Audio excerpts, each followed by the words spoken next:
Pas një muaj agjërimi e sakrificash, besimtarët musliman do të festojnë të dielën festën e Fitr Bajramit. Kryetari i Komunitetit Musliman të Shqipërisë Bujar Spahiu ka uruar përmes një video mesazhi të gjithë besimtarët musliman dhe shqiptar kudo që ndodhen për Fitr Bajram. Ai shpreh se besimtarët musliman po përcjellin muajin e madhërisëm të Ramazanit dhe po japin lam të mirë në fundit muajit të bekuar që la pas falje e mëshirë për gjithsecilin.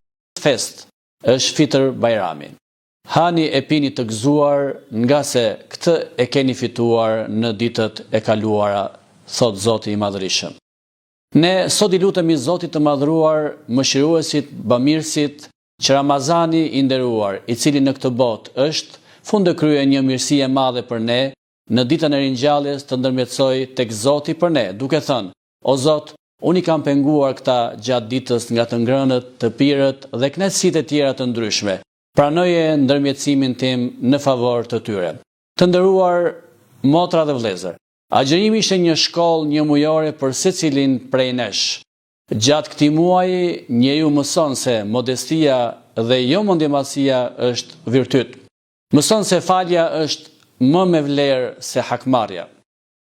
Mëson se përkujdesi ndaj të varfërve dhe të pamundurve është cilësi më e lartë se indiferentizmi.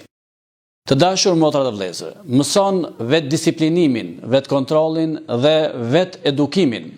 Sot nuk mund t'i përmend të gjitha ato të mira që i mësuam nga muaji Ramazan, por desha të theksoj një çështje me rëndësi, mbi të cilën duhet të përqendrohemi me seriozitet dhe sinqeritet. Drejtimin që e morëm në Ramazan, suksesin e sjelljeve dhe jetën e përparuar fetare që e arritëm, duhet t'i vazhdojmë më tej.